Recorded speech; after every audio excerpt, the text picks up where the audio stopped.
Hello అండి. ఎలా ఉన్నారండి అందరూ? బాగున్నారా? మీరంతా బాగుండాలని మనస్ఫూర్తిగా దేవుడిని కోరుకుంటున్నాను. మరి ఈరోజు నేనైతే గుడ్డు, వంకాయ, టమాటోతో అయితే కర్రీ చేశానండి.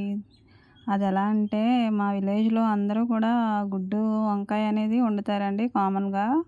కానీ మరి అందరూ ఒకే విధంగా వండరు గదండీ! ఎవరికిష్టం వచ్చినట్టు వాళ్ళు వండుకుంటారు. మరి నేనైతే నాకు వచ్చిన విధంగా అయితే నేను వండానండి. దాన్నెలా వండానో, మీకు ఏమేమి వేశానో, ఎలా చేయాలో చెప్తానండి. చెప్పుకుంటూ చూపిస్తాను. ఇదిగోండి ఈ వంకాయలు తీసుకున్నాను నేను. నల్ల వంకాయలు అంటారు గదా! అవి. ఇవి అన్నీ ఒకే సైజులో ఉంటాయండి చక్కగా అందంగా. ఇలాంటి వంకాయలు తీసుకొని నేను ఒక అర కేజీ అండి అవి. అర కేజీకి ఎక్కువ తక్కువ తెలీదండి. ఎక్కువే ఉంటాయి. వంకాయలు ఎప్పుడు కోసేటప్పుడైతే నీళ్ళల్లో ఉప్పేసుకోవాలండి. నేనైతే కోసే ముందు వేయకుండా కోసిన తర్వాత వేసాను. అలా వేసుకుంటే కండర రాకుండా వంకాయలు నల్లబడకుండా ఉంటాయండి. తెల్లగా బాగుంటాయి. ఇలా సన్నగా 4, 5 చీరికలు అయితే చీరుతున్నానండి అడ్డంగా కోయకుండా. కొత్తగా ట్రై చేసేవాళ్ళు కొంచెం క్వాంటిటీతో అయితే వంట చేస్తే అది టేస్టీగా వస్తుందండి. మరి ఇలా ఎక్కువగా చేస్తున్నాను కదా! మరి మా ఫ్యామిలీ పెద్దది కదండీ! అందుకని మరి నేను ఎక్కువ క్వాంటిటీతో అయితే చేసేస్తున్నాను. నేను ఎంత క్వాంటిటీ తీసుకున్నా కూర అందరూ తినేలాగానైతే చేస్తానండి. ఇలా కడిగేసిన తర్వాత ఇలా కోసేసిన తర్వాత ఇందులో అయితే ఉప్పేసుకొని కడిగేసుకొనండి 2 సార్లు ఉంచుకొని మూడోసారి కూడా నీళ్లు పోసుకొని తెచ్చుకున్నానండి గ్యాస్ దగ్గరికి. ఇక గుడ్లండి. గుడ్లు కూడా ఒలిచేసుకున్నాను. అలాగే పచ్చిమిర్చి, టమాటా ముక్కలు చిన్న చిన్నవిగా కోసాను. ఇంకా ఆనియన్ అండి. ఇది పేస్టు ఒక పెద్ద సైజు ఉల్లిపాయ తీసుకొని అలా పేస్ట్‌లా చేసుకున్నాను. ఇక ఆయిల్ అయితే కాగిపోయిందండి. స్టవ్ వెలిగించి ఆయిల్ కాగబెట్టేసాను. గుడ్లు కూడా వేసేస్తున్నాను ఒక్కోటొక్కటి. ఇలాంటి కర్రీస్‌లో అయితే నేను మరి గుడ్లయితే మరి మామూలుగా వేయబుద్ధి కాదండి. అందుకని వేయించుతున్నాను. వేయించితే అందులో ఉండే విటమిన్ అయితే కొంతవరకు పోతుందంటారు.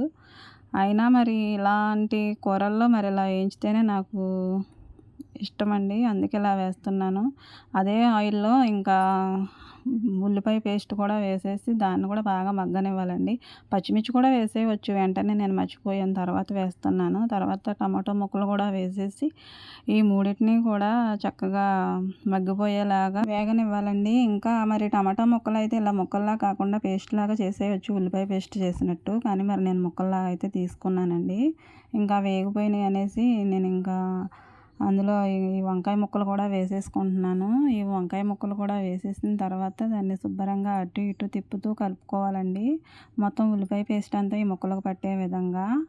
ఇక ఏ కూర అయినా మనం ఉల్లిపాయలు వేగిన తర్వాత కూరగాయలు ఎక్సెట్రా వేసేస్తాం, తిప్పేస్తూ ఉంటాం కదా! అలాగే ఇక మొత్తం ఇలాగా తిప్పిన తర్వాత ఇంకాస్త అలా మగ్గనిచ్చుకోవాలి.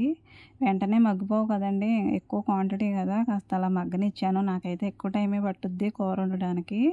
తగినంత ఉప్పు కూడా వేసేసుకుంటున్నానండి.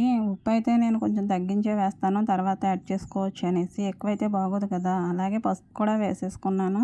ఈ 2 కూడా వేసేసి ఇంకాస్త అలా తిప్పానండి. తిప్పిన తర్వాత కొంచెం ఇవి ఇంకా మగ్గాలి. అప్పటి వరకు అయితే సిమ్‌లో ఉంచుకొని ఇలా నేను మూత పెట్టేస్తాను. తర్వాత చూస్తే ఇక మగ్గిపోయినట్టు అనిపించింది నాకు. అనిపించడం కాదులేండి, మగ్గిపోయినవి. ఇక తర్వాత వేసేదేముందండి, కారమే కదా! కారం కూడా వేసేసాను. కొంచెం తగ్గించి వేసుకోవాలండి కారం. ఎందుకంటే మనకిది రెడ్డిష్‌లో కనపడితే బాగోదు.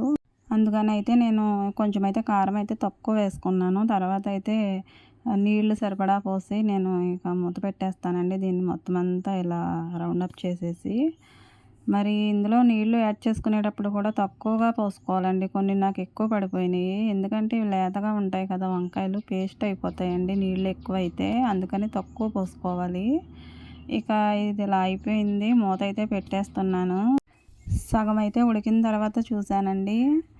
ఇంకొంచెం ఉడకాలి. సగం ఉడికిపోయినట్టు హాఫ్ పైనే ఉడికిపోయింది. ఇంకా కొంచెం ఉడకాలి. ఈలోపు మరి ఎగ్స్ ఉంటాయి కదండీ! ఎగ్స్ కూడా వేసేసుకోవాలి. ముందు ఆ నీళ్లు పోసిన వెంటనే ఎగ్స్ వేస్తే అందులోకి నీళ్ళు వెళ్ళిపోయి ఎగ్ అంత బాగోదండి. అందుకని నేను అలా వేయకుండా ఇలా కొంచెం ఉడికిన తర్వాత అయితే వేస్తాను. ఇంకా మసాలాలు అలాంటివి వేసే ముందైతే వేసుకోవాలి ఎగ్స్. ముందు వేయకూడదు.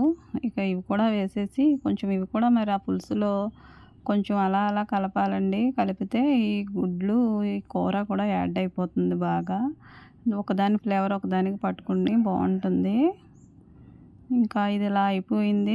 మూత అయితే పెట్టేశానండి. ఇది ఉడికే లోపైతే మరి అల్లము అలాగే వెల్లుల్లిపాయలు తీసుకున్నానండి. దీన్ని ఇలా రోట్లో వేసుకొని కచ్చా పచ్చాగా తొక్కులా అయితే చేసుకోవాలి. ఇలా చేసిన దాన్ని అయితే నేను ఆ కర్రీలో వేస్తానండి. ఇదిగోండి ఇలా అవుతుంది. ఇంకా చూస్తే కూర అయితే దగ్గర పడిపోయిందండి. చాలా ఉడికిపోయింది. ఇంకా ఉడికిపోయిన తర్వాత ఇక దించేసే ముందైతే ఈ అల్లం వెల్లుల్లి పేస్ట్ అయితే వేసేసుకొని దీన్ని బాగా కలిసేలాగా అయితే తిప్పుకోవాలి. ఇలా ఈ విధంగా అయితే మరి అల్లం వెల్లుల్లి పేస్ట్‌తో అయితే వంకాయ, నల్ల వంకాయల్లో ఈ కాంబినేషన్‌లో అయితే కూర చాలా బావుంటదండి. నేను ఎప్పుడూ చేస్తాను ఇలాగా. ఈ సీజన్‌లో ఇలాంటి వంకాయలు దొరుకుతాయి కదండీ ఎక్కువగా. అలాంటప్పుడైతే కర్రీస్ చేసుకోవచ్చు. నల్ల వంకాయలు ఎలాంటివైనా పర్వాలేదండి. కూర బావుంటది.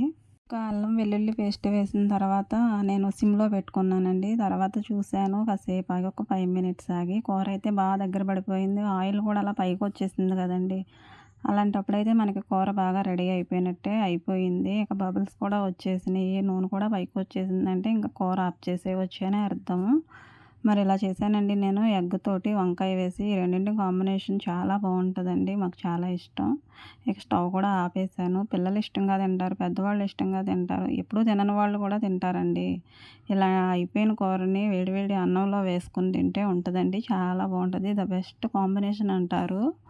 ఇలా వంకాయలతో అయితే నాకు తోచిన విధంగా ఒక్కొక్కసారి ఒక్కొక్క పద్ధతిలో అయితే మరి నేను కర్రీ అయితే చేస్తానండి. ఈరోజైతే మరి నాకు అల్లం వెల్లుల్లి పేస్ట్‌తో అయితే కర్రీ చేయాలనిపించిందండి. అందుకని మరి నాకొచ్చిన విధంగా నేను కర్రీ అయితే చేశానండి. నాకొచ్చిన విధంగా అంటే నాకు రాదని అనుకోనేరు. నాకొచ్చు కాబట్టే చేశాను. బావుంటదండి. మీరు కూడా ట్రై చేయొచ్చు. ఇదేనండి మరి మా ఇంటి ఈరోజు వంకాయ, ఎగ్గు, టమాటో కర్రీ ఎలా ఉందండి? నచ్చితే గనక లైక్ చేయండి. అలాగే నా ఛానల్‌ని సబ్స్క్రైబ్ చేసుకొని నన్ను సపోర్ట్ చేయండి. మరొక వీడియోతో మరి నేను రావాలంటే సబ్స్క్రైబ్ చేసుకోవాలి కదా! Thanks for watching.